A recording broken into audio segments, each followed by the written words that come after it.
using your browsers or using HTTP protocol to communicate, and HTTP is a stateless protocol.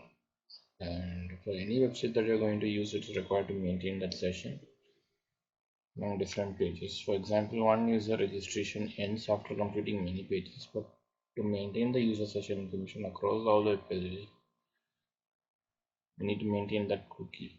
So in many situations, using cookie is the most efficient method of remembering and tracking preferences, purchases, commissions, and other information required for best of visitor experience or site statistics.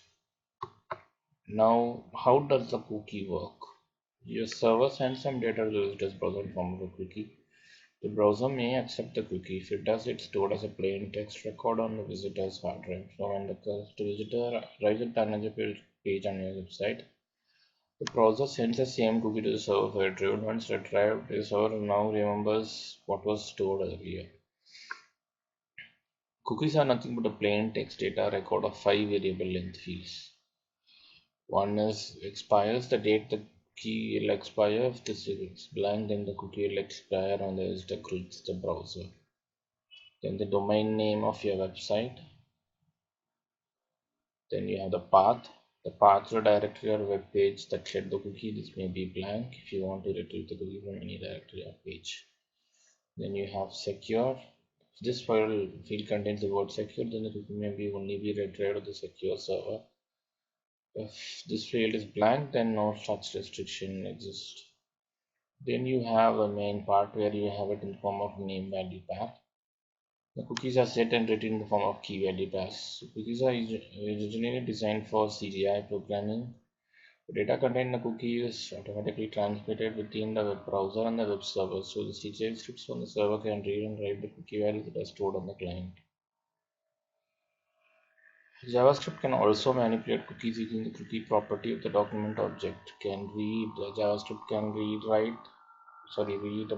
create, modify, and delete the cookies that apply to the current web page. How do we store these cookies? Now, the simplest way to create a cookie is to assign a string value to the document cookie, which looks like this: key 1 equal to value 1, and then key 2 equal to value 2, and then that expires by date. Here the expires attribute is optional, so if you provide this value with the value date of time, then the cookie will be expiring on that given date or time. Thereafter the cookies will not be valuable. Now, an important thing to note is the cookie values may not include semicolons, commas, or white spaces. For this reason, we may want to use JavaScript escape function to encode the value before storing it in the cookie. So if you do this, you will also have to use the corresponding escape function when you load the cookie value. Now we will go into the example wherein you set a customer name for an input cookie. So in the form you are having a customer value, and then you enter some value, and then that value is the name that you're going to enter, and then you're setting some cookies. Here you're entering the name, so input type text name to the customer, and then button value set, and then you're setting the cookie, and then on click you're having a function called write cookie. So now your machine has a cookie called name. You can set multiple cookies using multiple key value pairs supported by comma. Now, since we have stored the cookies, now we need to go to reading the cookie. So now reading a cookie is simple as just writing one. So because the value of this cookie is a cookie, so you can use the string whenever you want to access this code. The document cookie string will keep a list of name value pairs separated by semicolons.